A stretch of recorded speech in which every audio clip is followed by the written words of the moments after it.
হে everyone, আসসালামু আলাইকুম। সবাই কেমন আছেন? আশা করি সবাই ভালো আছেন।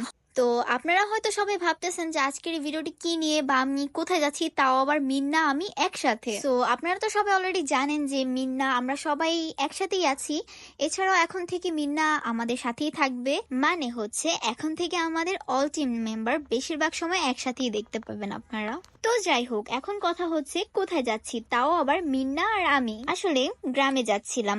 আর আপনারা তো জানেনই এই কয়েকদিন আগে কুরবানি ঈদ গেল, আর মিন্না তো কুরবানি ঈদের অনেক আগে এসেছিল। তার আগে একটা শুটও হয়েছিল, যেটা আপনারা সবাই জানেন, আর সেটা হচ্ছে মন চাই তোমায় দেখতে বন্ধু, সেই গানের শুট। আর মিন্না যেহেতু আমাদের সাথেই থাকে, সেহেতু কুরবানি ঈদে বাড়িতে গেলে তো ও আমাদের সাথেই যাবে, তাই আমরা সবাই একসাথে গ্রামে যাচ্ছিলাম। আর আমাদের তো প্রত্যেক ঈদেই গ্রামে যাওয়া হয়। ঈদের আগের দিন রাতে সবাই একসাথে বড় হাইকসে করে খুবই মজা হয় একসাথে। আর এবার যেহেতু মিন্না আমার সাথে ছিল, সেহেতু আরো বেশি মজা হয়েছিল। আর জাস্ট মিন্না না, আমরা সবাই একসাথে হয়েছিলাম।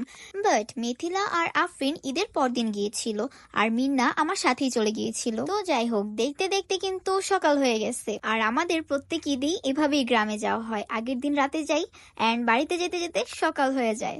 বাট ওয়েদারটা কিন্তু সিরিয়াসলি অ্যামেজিং ছিল। তো যাই হোক, বকবক করতে করতে কিন্তু ফাইনালি চলেই আসলাম। তো চলেন এবার আপনাদের দেখাই আমাদের এবারের কুরবানির গরুটা। হায় আল্লাহ, গরুটা তো খুবই রাগী ছিল, ওর কাছেই যাওয়া যাইতো না। আমি আর মিন্না তো এটার কাছে যেতে খুব ভয় পাইতেছিলাম। আরেকটা মজার বিষয় হচ্ছে, মিন্না গ্রামে যে মেবি অনেকটা বেশি হ্যাপি ছিল, ওর মতো যে কিভাবে লাফাইতেছিল।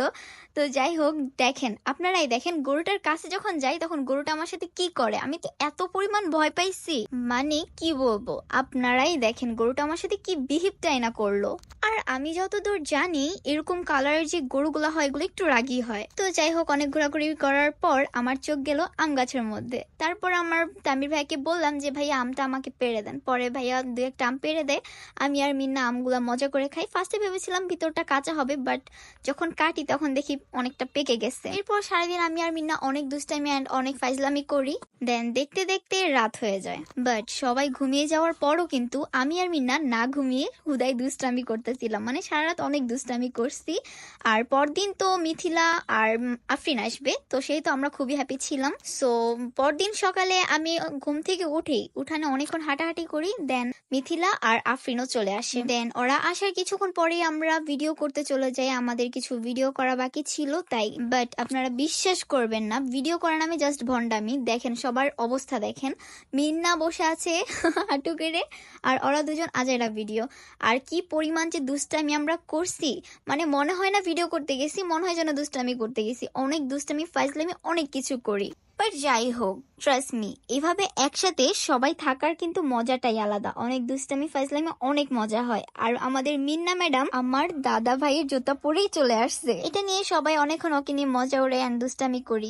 বাট যাই বলেন না কেন, ঈদের দিনও এত মজা হয় নাই। ওরা আসার পর আমরা যা পরিমাণ একসাথে মজা করছি।